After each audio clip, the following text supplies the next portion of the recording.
ஆண்டவராகிய இயேசு கிறிஸ்துவின் நாமம் மகிமைப்படுவதாக.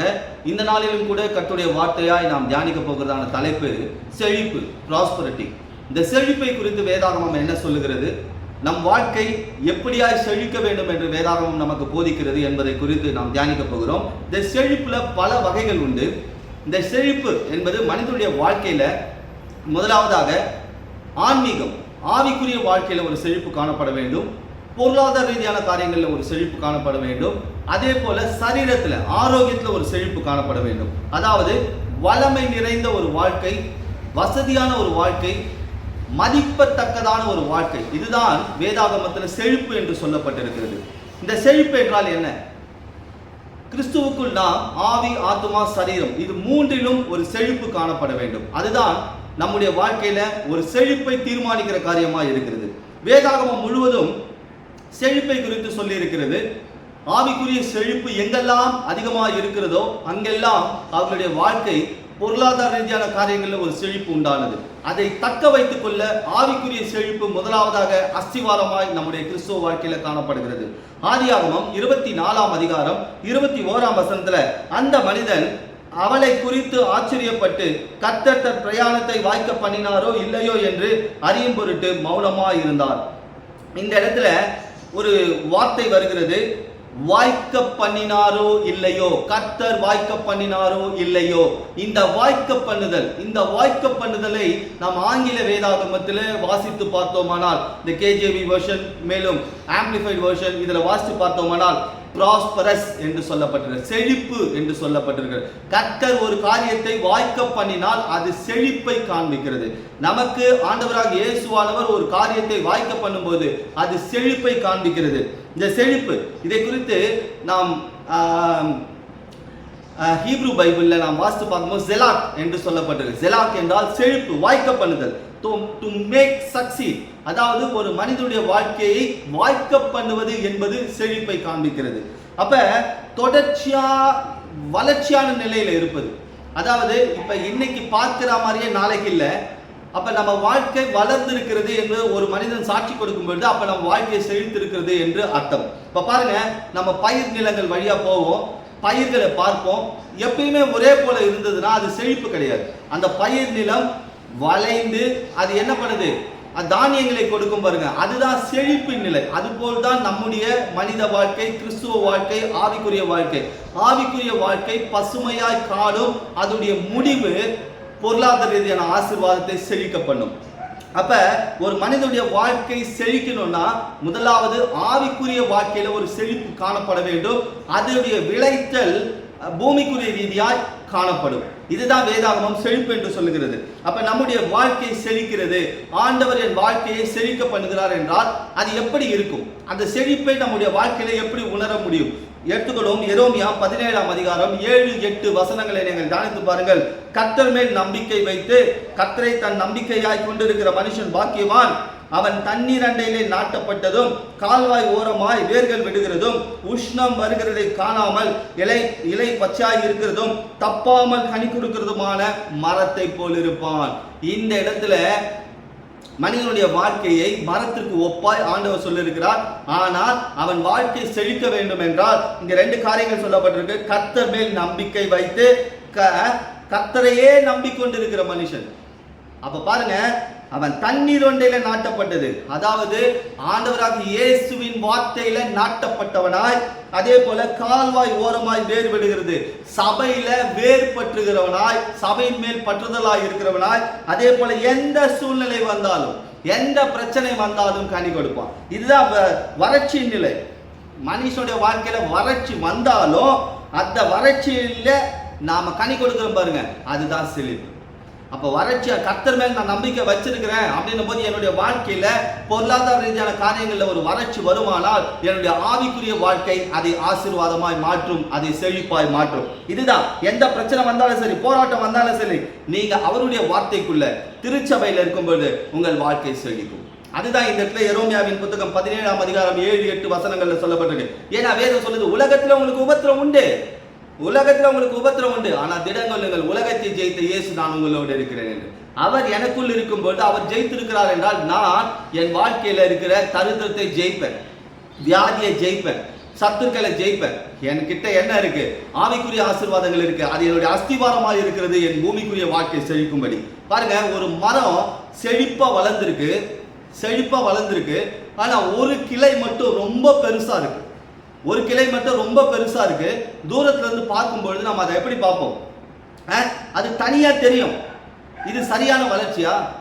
அதை பார்க்கும்போது நம்ம என்ன சொல்லுவோம்? இந்த மரம் செழிப்பா தான் இருக்கு, ஆனா ஒரு கிளை மட்டும் பெருசா வளர்ந்துருக்கு. அப்ப இது செழிப்பு கிடையாது. இது எப்படி தெரியுமா? அப்போ நம்ம ஆவிக்குரிய வாழ்க்கை அஸ்திவாரமா இருக்கும் பொழுது பண ரீதியான காரியங்கள், பொருளாதார ரீதியான காரியங்கள் சரிசமமா வளரும். அப்ப ஆவிக்குரிய வாழ்க்கையுடைய வளர்ச்சி அதிகமா இருக்கணும். அது எந்த அளவுக்கு வளர்ச்சி இருக்கோ அந்த அளவுக்கு நம்முடைய செழிப்பு இருக்கும். அப்ப மனிதனுடைய உறுப்பை பாருங்க. இப்ப நம்ம உதாரணத்துக்கு நான் சொல்றேன், மனுஷனோட உறுப்பு கை கால்கள் இருக்கு. அப்ப இது ஒரு செழிப்பான ஒரு, நம்ம பாக்குறவங்க எப்படி இருப்பாங்க? நல்ல ஆரோக்கியமா இருக்காங்கன்னு சொல்லுவாங்க. ஆனா ஒரு காலோ ஒரு கையோ பெருசா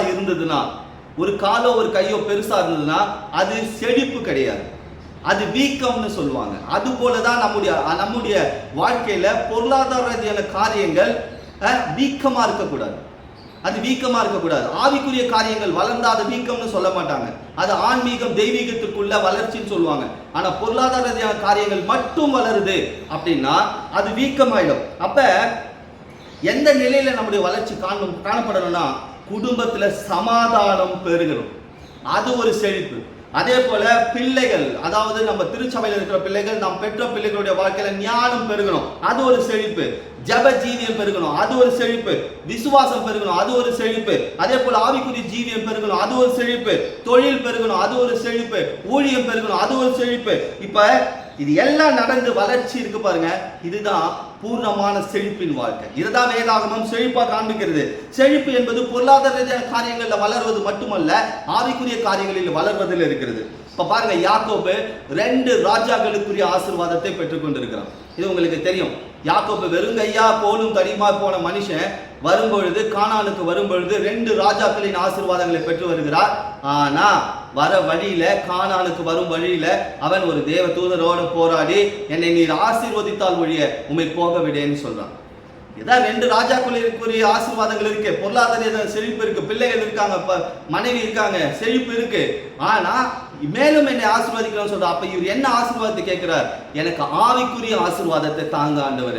ஏன்னா என்கிட்ட இருக்கிற பொருளாதார ரீதியான காரியங்களை நான் தக்க வச்சுக்கணும்னா எனக்கு என்ன தேவை? ஆவிக்குரிய ஆசீர்வாதங்கள் தேவை, ஆவிக்குரிய வரங்கள் தேவை. அதுதான் ஆவிக்குரிய ஆசீர்வாதங்கள் என்றால் விசுவாசம், ஜப ஜீவியம், வேத வாசிப்பு, கர்த்தருக்கு கீழ்ப்படிதல், கர்த்தருக்கு பயப்படுதல், கர்த்தருக்கு கொடுத்தல், திருச்சபை காரியங்கள்ல நாட்டப்பட்டிருக்கணும், உமக்கு பயப்படக்கூடிய பயத்துல இருக்கணும். இப்படிப்பட்ட ஆவிக்குரிய ஆசீர்வாதங்கள் இருக்கும்போது என்னுடைய பொருளாதார ரீதியான ஆசீர்வாதங்களை நான் தக்க வச்சுப்பேன். அதெல்லாம் இவர் கேட்கிறார். செழிப்புனா ஆவிக்குரிய பூமி, ஆவிக்குரிய வாழ்க்கையிலும் பூமிக்குரிய வாழ்க்கையிலும் எல்லாவற்றிலும் ஆளுகை செய்வதுதான் செழிப்பு. அப்ப பொருளாதார ரீதியான ஆசீர்வாதம் மட்டும் பெருகனா பத்தாது, ஆவிக்குரிய ஜீவியமும் பெருகணும்.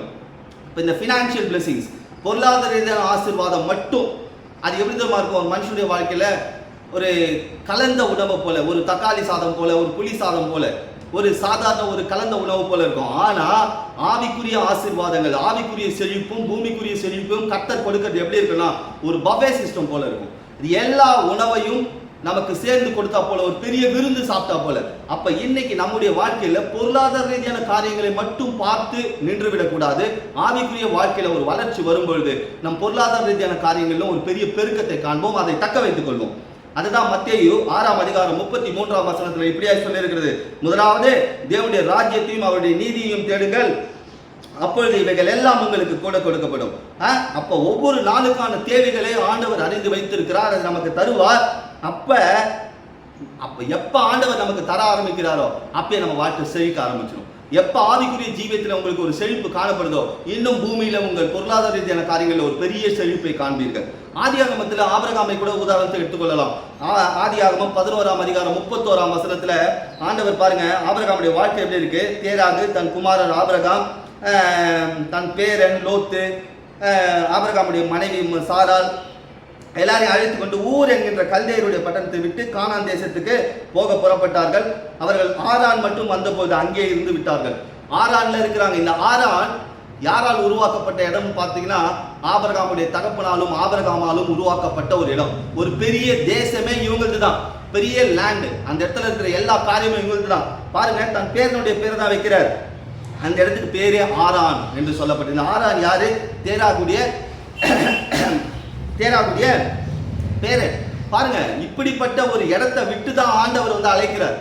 ஆதியாகமம் 12ஆம் அதிகாரம் 4ஆம் வசனத்துல கர்த்தர் ஆபிரகாமுக்கு சொன்னபடி அவன் புறப்பட்டு போனான், லோத்தும் அவனோட கூட போனான். ஆபிரகாம் ஆரானை விட்டு புறப்படும் போது 75 வயது உள்ளவனாக இருந்தான். ஆபிரகாம் ஆரானை விட்டு கானானுக்கு போகும்போது வெறுங்கையா போல செல்வ சீமானா தான் போறார். செல்வ சீமானா தான் போறார். ஆண்டவர் அழைப்பதற்கு முன்பாகவே அவர் செல்வ பெருக்கில தான் இருக்கிறாரு. போகும்போது செல்வ சீமானா தான் போறாரு. ஆனா ஆண்டவர் ஆபிரகாமை ஆசீர்வதிப்பேன்னு சொல்றாரு. என்ன ஆசீர்வாதம் வேணும்? ஆபிரகாமுக்கு ஒரு பட்டணமே இருக்கு.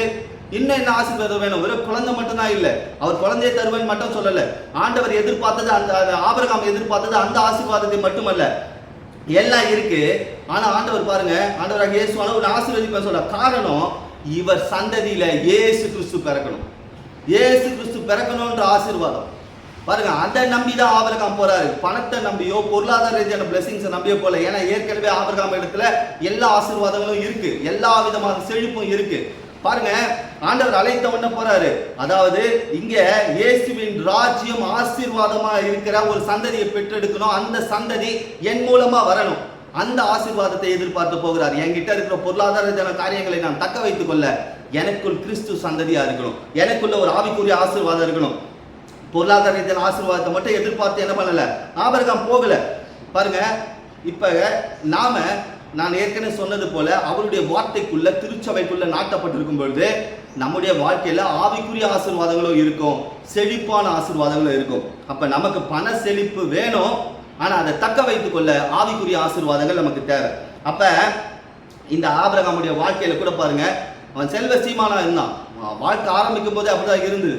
ஆனா கிறிஸ்துவின் சந்ததியை தனக்குள்ள பெற்றெடுக்கணும், அந்த ஆசீர்வாதம். அப்ப அவருடைய வார்த்தைக்குள் நாம் வாழ்ந்து திருச்சபையில நாட்டப்பட்டவர்களா, எந்த பிரச்சனை வந்தாலும் சரி, எப்படிப்பட்ட நெருக்கடி வந்தாலும் சரி, அது தப்பாமல் அவருக்கு கனி கொடுக்கிறவர்களாக நாம இருப்போம்.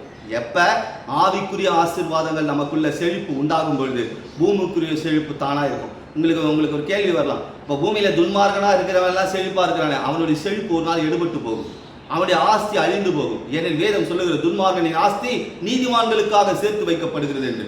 அவனுக்கு ஆவிக்குரிய ஆசீர்வாதங்கள் இருக்காது. இன்னைக்கு நாம ஆண்டவராக இயேசுவினால அழைக்கப்பட்டிருக்கிறோம். எதுக்கு? ஆவிக்குரிய செழிப்பை பெற்றுக்கொள்ளும்படி, அதே போல பூமிக்குரிய செழிப்பை பெற்றுக்கொள்ளும்படி. இப்ப இந்த பண பிரச்சனையும் இந்த ஆவிக்குரிய பிரச்சனையும் நாம என்ன பண்றோம், நம்முடைய வாழ்க்கையில கலந்து பார்க்கிறோம். இன்னைக்கு யோசிச்சு பாருங்க, என்னுடைய ஆன்மீக வாழ்க்கையில என்னுடைய ஆவிக்குரிய ஜீவியத்தில் நான் வளரும் பொழுது ஆண்டவர் எனக்கு ஐஸ்வர்யத்தை தருகிறார், எனக்கு ஒரு செழிப்பை தருகிறார், அதை தக்க வைத்துக் கொள்ள கிருபைகளை தருகிறார். இந்த விசுவாசி அப்ப இன்னைக்கு செழிப்பு என்பது என்னுடைய வாழ்க்கை எங்க ஆரம்பிக்குது? அவருடைய வார்த்தைக்குள்ள, திருச்சபைக்குள்ள. அப்படி இருக்கும் பொழுது என் குடும்பத்துல சமாதானம் செழிக்கும், என்னுடைய பிள்ளைகளுடைய வாழ்க்கையில ஞானம் செழிக்கும். அதே போல ஜப ஜீவியம், விசுவாசம், ஆவிக்குரிய வாழ்க்கை, அதே போல குடும்ப காரியங்கள், தொழில், எல்லாவற்றிலும் ஒரு செழிப்பு காணப்படும், ஒரு பெருக்கம் காணப்படும். இந்த நாளில் கூட செழிப்பை குறித்து நான் உங்கள் மத்தியில் கர்த்தருடைய வார்த்தையை பேசியிருக்கிறேன். இந்த ஆவிக்குரிய செய்தி உங்கள் வாழ்க்கையில பயனுள்ளதாக இருக்கும் என்று நான் விசுவாசிக்கிறேன். இந்த செய்தியை கேட்டிருக்கிற உங்களை கர்த்தர் செழிப்பாய் ஆசீர்வதிப்பார். கர்த்தருடைய நாமத்தினால உங்களை ஆசீர்வதிக்கிறேன். ஆமென்.